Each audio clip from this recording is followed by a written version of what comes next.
Nuestro siguiente invitado. La voz de los protagonistas. Contacto telefónico. Está con nosotros el maestro Alejandro Cárdenas, él es profesor del Departamento de Comunicación de la Universidad Iberoamericana de la Ciudad de México y de la Facultad de Ciencias Políticas y Sociales también de la Universidad Nacional Autónoma de México. Y con él vamos a platicar sobre esta participación con una ponencia que es sobre las elecciones de Coahuila de 2017 y el uso de Twitter y Facebook, y estas reuniones de la Asociación Latinoamericana de Investigadores en Campañas Electorales. Alejandro, qué gusto tenerte en los micrófonos de Contextos. Gracias por participar. Saludos, Marcela, saludos a la audiencia de Coahuila y Durango. Gracias. Buenos días. Gracias, buenos días. Manuel Cerrato y una servidora te vamos a acompañar en esta conversación. Déjame preguntarte, Alejandro, estas reflexiones de los procesos electorales que ya pasaron, ¿por qué son importantes y por qué debemos seguirlas haciendo? Pues mira, justo porque tenemos próximamente en octubre, si todo sucede, una nueva elección en un ambiente extraño, ¿no? Por las dudas que han salido por COVID y por las dudas de la urna electrónica en el caso de Coahuila para diputados, y porque es importante que platiquemos qué pasó, ¿no? Es decir, qué pasó en 2017. Fue una elección atípica completamente. Y hay que tomar en cuenta que no se repitan algunos errores. ¿Qué están haciendo actualmente el Instituto Electoral de Coahuila, el INE, el Tribunal Electoral para que no se repitan esos errores, ¿no? Recordemos que fue un triunfo en tribunales que se le dio al candidato de la coalición por un Coahuila seguro, a Miguel Riquelme, ¿no? Recordemos también que hubo una reacción inédita en las calles, ¿sí?, de la ciudadanía de Coahuila. Recordemos también que Facebook por primera vez fue un actor principal en el tema de la fiscalización de gastos. Se le detectaron a Miguel Riquelme 1.400.000 pesos de gastos adicionales al tope, que de acuerdo a la UNI fue pulverizado, y que sorprendentemente el tribunal avaló, pero que el INE había detectado, ¿no? Entonces empezamos otra vez a dudar de la fiscalización electoral. Y estábamos acostumbrados a tener triunfos holgados del PRI en el Estado, y fue una elección cerradísima, ¿no? Pero por desgracia para muchos y por fortuna para otros, la oposición no aprovechó lo que sucedía, no aprovechó los grandes problemas que dejó el Moreirato, la deuda, la opacidad, el nepotismo clientelar, le podríamos llamar, la corrupción, la violencia, ¿no? ¿No aprovechó porque no quiso o porque no pudo? Pues ahí yo lo que veo es, sobre todo en el análisis que se hizo, la campaña de Guillermo Anaya fue muy agresiva. Me parece que fue un error. En un estado tan golpeado por la violencia, ¿sí? Fue muy agresiva, y me parece que él era un candidato desgastado que generó muchas divisiones internas. Pero creo que su principal error fue la incapacidad de unir a la oposición antes de la elección, ¿verdad? Porque la unió después, pero pues ya habían perdido. Uh-huh. Y fue la primera vez en que teníamos candidatos independientes con cierta fortaleza. Entonces, claro, parecía que se iba a rendir cuentas en el Estado, y evidentemente sí se dio en el Congreso local, ¿no? Sabemos que en el Congreso local no ganó el PRI, pero como vimos qué sucedió después, la maquinaria hizo que se cooptaran algunos legisladores de oposición. Entonces, pues aquí un poco es reflexionar qué impacto tuvo, digamos, qué impacto tuvieron, ¿no?, los medios digitales en esta circunstancia, y si el sistema de comunicación política del país y del Estado ya no estará ya desgastado, es decir, qué están haciendo las autoridades electorales actuales para decirlo. Entonces lo que hice fue, en esta ponencia que vamos a tener en la Asociación Latinoamericana, un trabajo donde analicé qué pasó con Twitter y qué pasó sobre todo al cierre de la elección, un poco para entender por qué de cierta forma sucedieron algunas cosas extrañas y qué aprendizajes tenemos, ¿no? Y lo que hice fue un estudio de extracción de datos en Twitter de 2 horas antes de la elección, ¿no?, al cierre, y 2 horas después.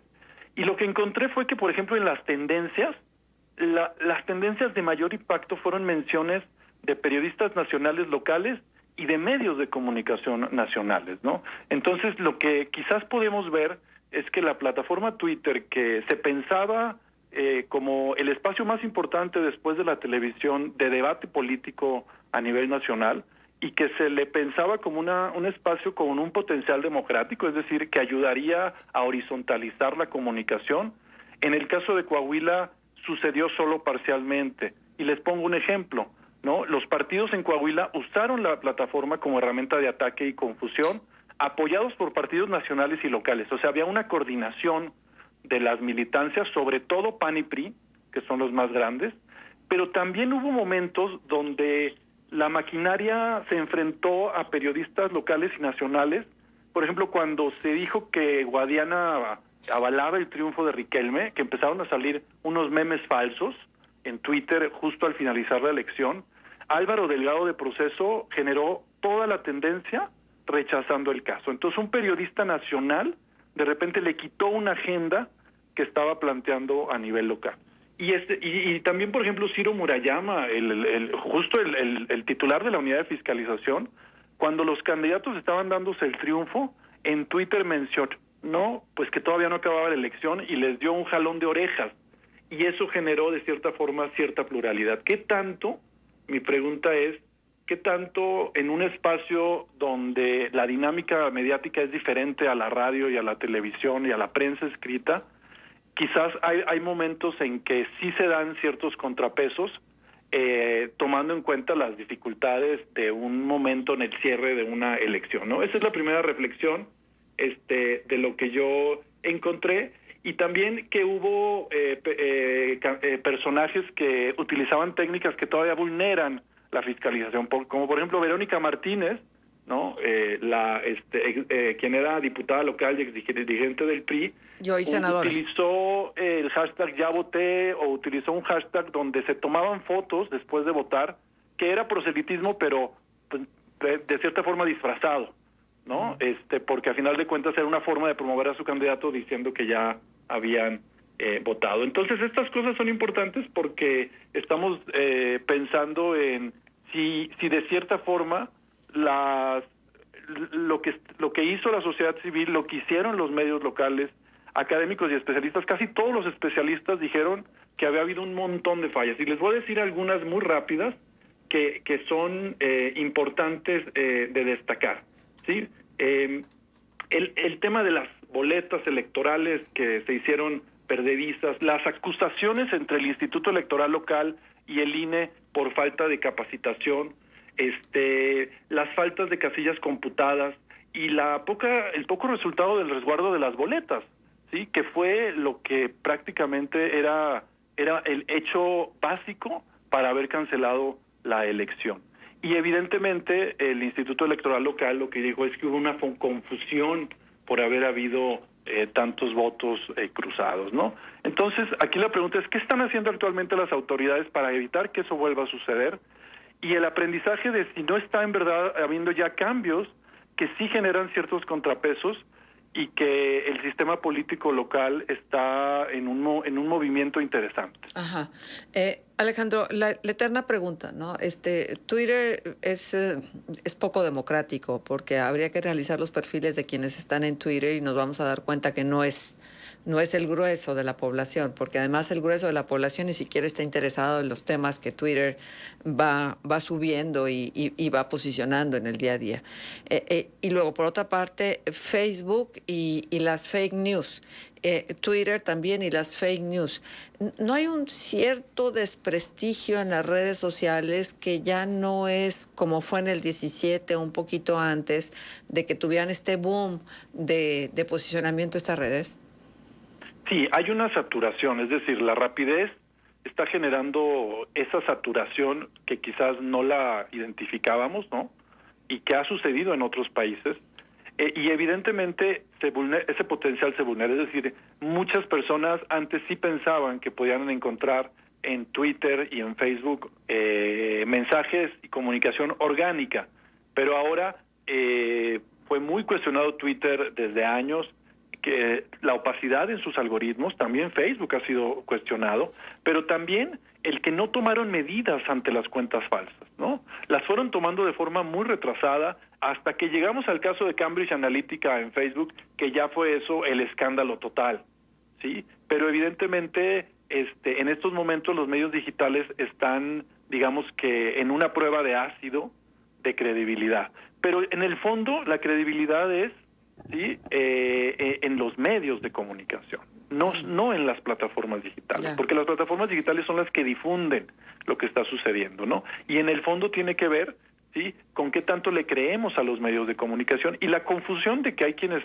piensan, es un debate, que Facebook sí es un medio de comunicación y Twitter lo es, cuando principalmente son difusores, porque casi ellos no generan nada. Pero en el momento en que tú ahora ves que ya hay muchos medios de comunicación que ni siquiera sabes de dónde salieron, solo en Veracruz, ¿sí?, para la elección de Duarte había 300 portales, Claro. ¿sí?, 300 portales digitales, ¿sí?, que son datos de los análisis que se hacen desde lo académico, ¿no? Entonces sí hay una saturación y creo que el ciudadano, el votante, el usuario debe de tratar de buscar pues cuáles son los medios de comunicación que hacen mejor trabajo, ¿sí?, y especialistas que puedan ayudar a orientar eso, porque si no pues vamos a caer en el relato breve y en que siempre lo que puede terminar sucediendo es que gane la saturación y la gente se harte, ¿no? Entonces creo que sí se necesita de cierta forma una dinámica nueva, y los medios digitales están entrando a la aceleración total, ¿no? Ahora Instagram menos texto todavía, ¿no? Entonces creo yo que estamos enfrentándonos a eso y seguramente tendrá que surgir algo diferente, porque esta saturación está haciendo que muchas personas quizás vuelvan a los medios tradicionales a decir vamos a analizar, vamos a volver a ver de qué se trata, pero el acelere y la distracción de temas, el impacto del entretenimiento, sobre todo el banal, en los medios, pues está haciendo que en Internet ahora de lo menos que se hable sea de política, y cuando se habla sean cuentas falsas o sean tendencias manipuladas. A ver qué hace Facebook y Twitter, que también son muy responsables de eso. Alejandro, buen día, un gusto en saludarte. El 2018, con esta elección federal que fue pues muy compleja, fue muy amplia, donde millones de ciudadanos mexicanos se volcaron a las urnas con una expectativa que no se había visto en muchísimo tiempo. Bueno, también hubo por allí estudios justamente de cuánto estaban gastando los partidos y candidatos en redes sociales. Hubo por ahí un dato de Name Builders de que en total se invirtieron $50 millones en la estrategia digital de los diferentes candidatos. No sé qué tan real sea el dato, a mí me parece muchísimo dinero, pero ¿cómo han estado las estrategias? Es decir, se acercan las elecciones y uno mismo empieza a ver que luego proliferan estos perfiles, el tema de los bots también, que se ha puesto mucho en discusión. Luego le generan a los candidatos un montón de cuentas que luego ya no sabes cuál es la real, porque unas te siguen, luego otras no, unas se alimentan de contenido, otras después como que se dejan allí un poquito de lado, o cuando ya se acerca el día de la votación, pues resulta que sale otra que era la verificada. En fin, ha sido un proceso de aprendizaje, pero ¿qué tan efectivas han sido esas estrategias y qué tanto consideras tú que van a evolucionar? Mira, el gasto en Internet es real, es decir, los porcentajes han ido incrementando a lo largo de los sexenios. Es un dato muy difícil de tener porque hay que meterse a los documentos de fiscalización, que son de cientos de páginas, y donde en esa, digamos que van dándose, pero más o menos varían, más o menos para que tengas un dato, fue como de 4%, en la elección de 2006, imagínate. Sí, o sea, sí, de cierta forma hay datos importantes para entender qué pasa con el gasto en las campañas, ¿no? Sí, que en 2006 no había redes sociales, entonces en los medios tradicionales, pues bueno, era el boom y la campaña negra y el peligro para México y el complot. Exacto. Y todo esto, ¿no? Pero ha ido creciendo, ha subido quizás a 10, 15%. En Estados Unidos ha llegado ya a más de $1,000 millones en el gasto, ¿sí?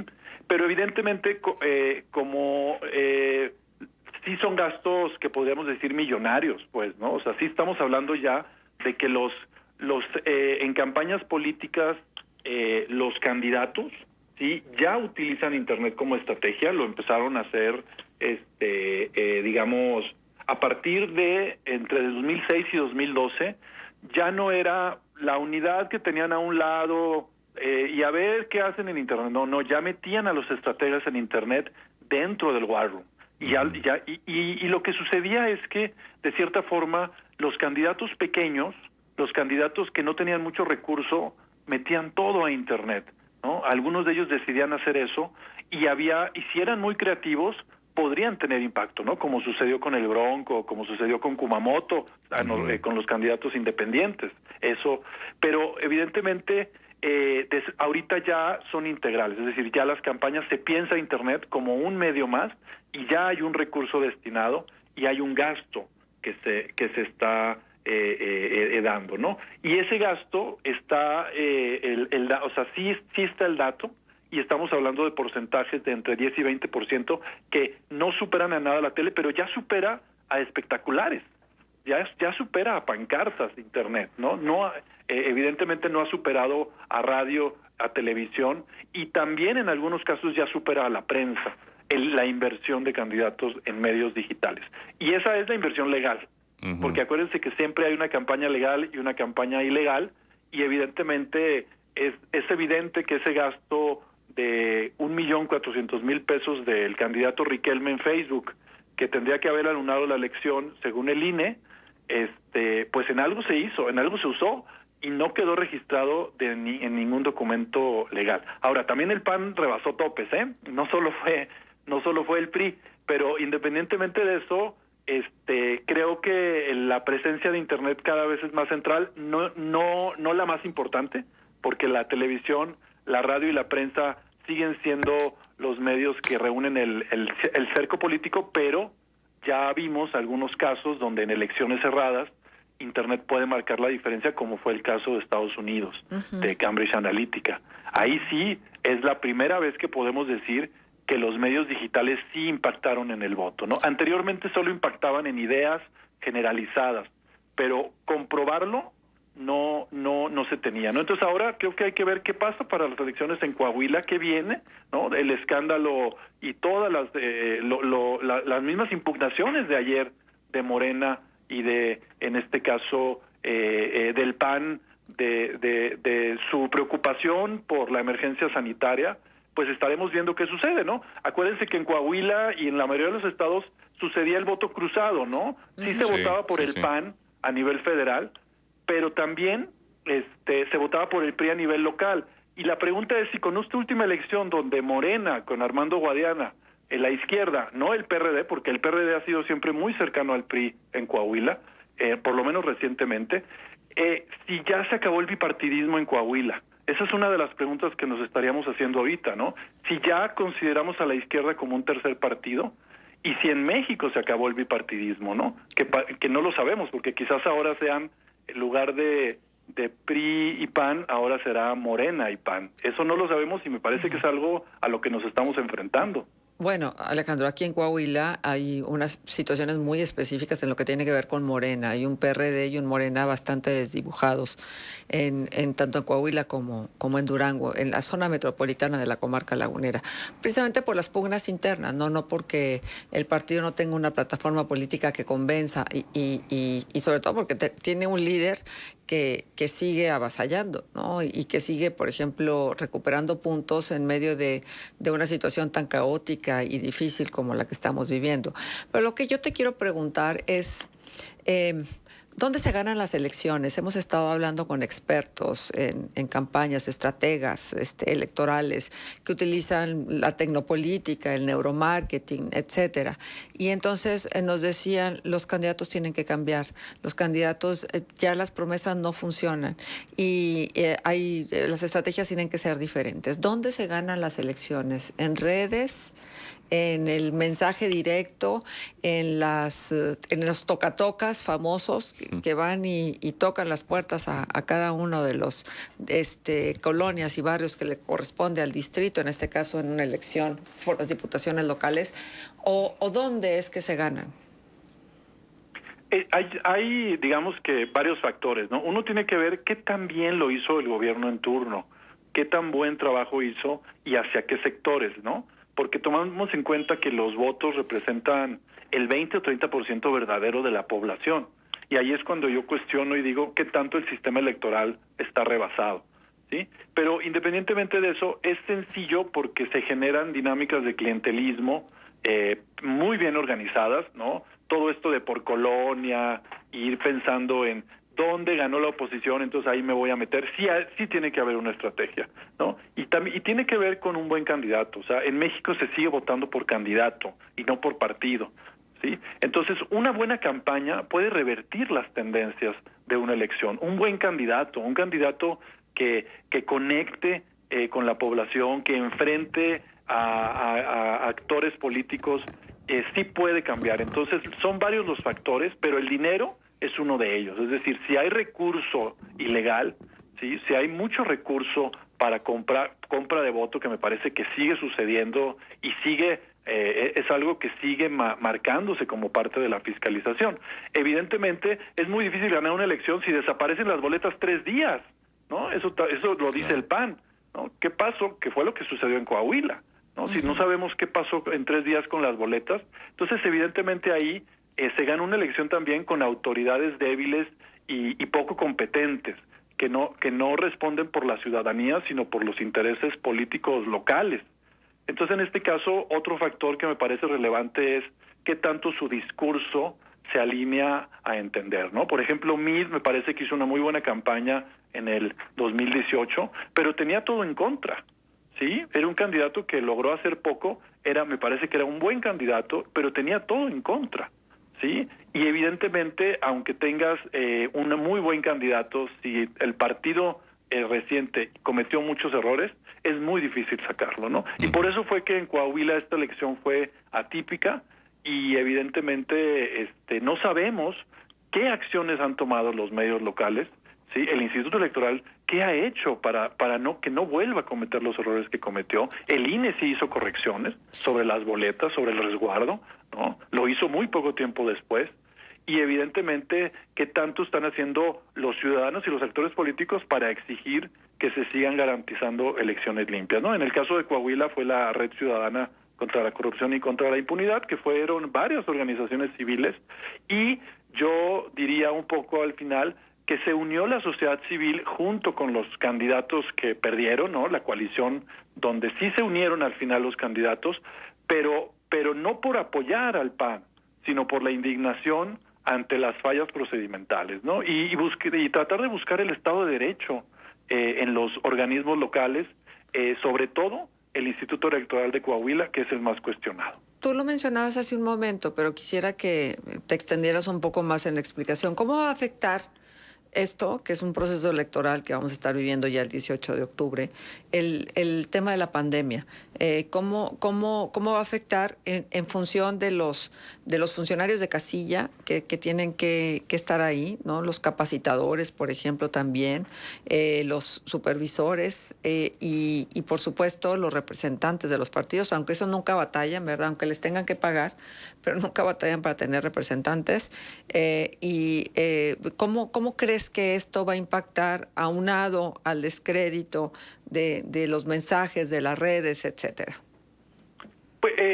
Pues mira, va a ser muy extraño porque pues no tenemos claro cómo se manda el mensaje de vamos a salir a votar masivamente cuando el mensaje ha sido quédate en casa. Claro. ¿Sí? O sea, eso genera mucha confusión.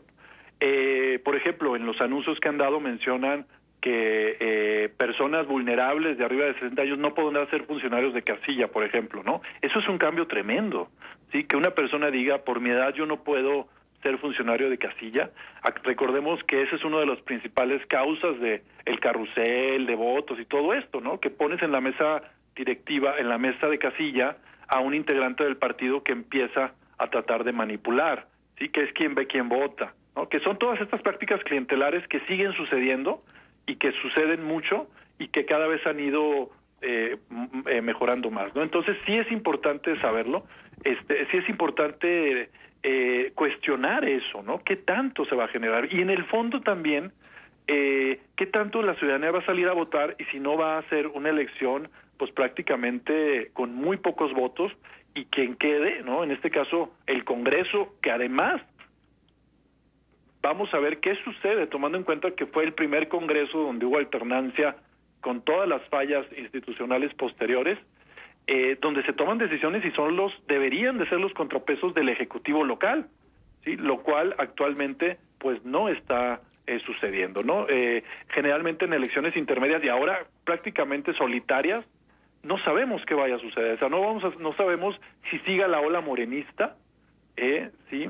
O si vuelva a aplicar la maquinaria del PRI. Lo que sí sabemos es que va a haber muchas personas con mucho miedo de ir a votar y el abstencionismo quizás sea mucho más alto de lo que parece, ¿no? Entonces, los mensajes contradictorios del gobierno federal, en específico del gobierno de López Obrador y de López-Gatell, me parece que esos mensajes contradictorios pueden influir y no sabemos si sea en verdad una apuesta por decir, pues hacemos elecciones pase lo que pase porque no queremos que en 2021 también se cancelen por COVID. Y esto es un ejemplo de que sí se pudieron hacer, ¿no? Claro. Quizás ese es el gran temor, ¿no? Que en 2021 la elección también se pueda cancelar, pero nadie se atreve a decirlo. Sí, pues les vamos a servir de laboratorio. Ojalá y que de ese laboratorio no haya más contagios. Y déjame entonces terminar de preguntarte, ¿está usted de acuerdo en que se realice el proceso electoral el 18 de octubre en Coahuila con todos estos bemoles que se han comentado? ¿Tú crees que sea el tiempo de elecciones? A mí me parece que es confuso. Es confuso y en el fondo lo que están haciendo las autoridades electorales es tratar de dar cierta certeza y ver qué pasa, ¿sí? Me parece que es muy riesgoso lo que están tratando de hacer, sobre todo en dos estados donde el PRI ha sido el partido que ha gobernado con prácticamente cero alternancia, ¿no? También eso es un factor relevante, ¿no? Como el caso de Coahuila. Y evidentemente, aunque estamos hablando de que en un caso en Hidalgo son municipios y acá es el Congreso, pues es relevante porque nos va a decir, van a empezar las impugnaciones, nos va a decir cómo es la era electoral en momentos de COVID, ¿no? Es decir, COVID también ha trastocado todo hasta las elecciones. ¿Y qué van a hacer para eso, no? A mí me parece que es interesante que la autoridad se anime a hacerlo, que anuncien medidas, en este caso el INE, y es la primera vez, ¿sí?, que evidentemente las instituciones van a enfrentarse a eso, ¿sí? Y hay que ver qué está haciendo el Instituto Electoral local al respecto. Entonces yo lo veo, les doy el beneficio de la duda, pero lo veo también como un arma de doble filo a la que tenemos que poner mucha atención, y también a lo de la urna electrónica, que ha generado también mucha polémica por el miedo que se tiene y la desconfianza, ¿no? El tema de fondo es que la ciudadanía sigue desconfiando con tanto dinero que se le da al INE y al Instituto Electoral, y en el fondo el que a mí me parece que fue un error, ahí sí yo lo digo abiertamente, que no se haya generado un instituto nacional que se ocupara de todas las elecciones, es decir, que desaparecieran los institutos electorales locales. No se pudo hacer en la reforma electoral y se generó un híbrido raro donde el INE interviene a veces y donde en algunas cosas sí le entra y en otras no, y esa fue la causa de las argumentaciones y que se echaran la pelotita unas instituciones con otras, ¿no? Si hubiera quedado el INE como responsable de todas las elecciones a nivel nacional, me parece que sería diferente, aunque evidentemente muchas personas cuestionarían el centralismo como factor más importante. Ya lo seguiremos platicando, Ale. Por lo pronto, felicidades y muchas gracias por estar con nosotros. Muchas gracias. Me encuentran en Twitter como Alcarlop, y estoy a sus órdenes. Gracias, Marcela. Saludos, Manuel. Hasta luego. Hasta luego, Alejandro. Pausa. Contextos.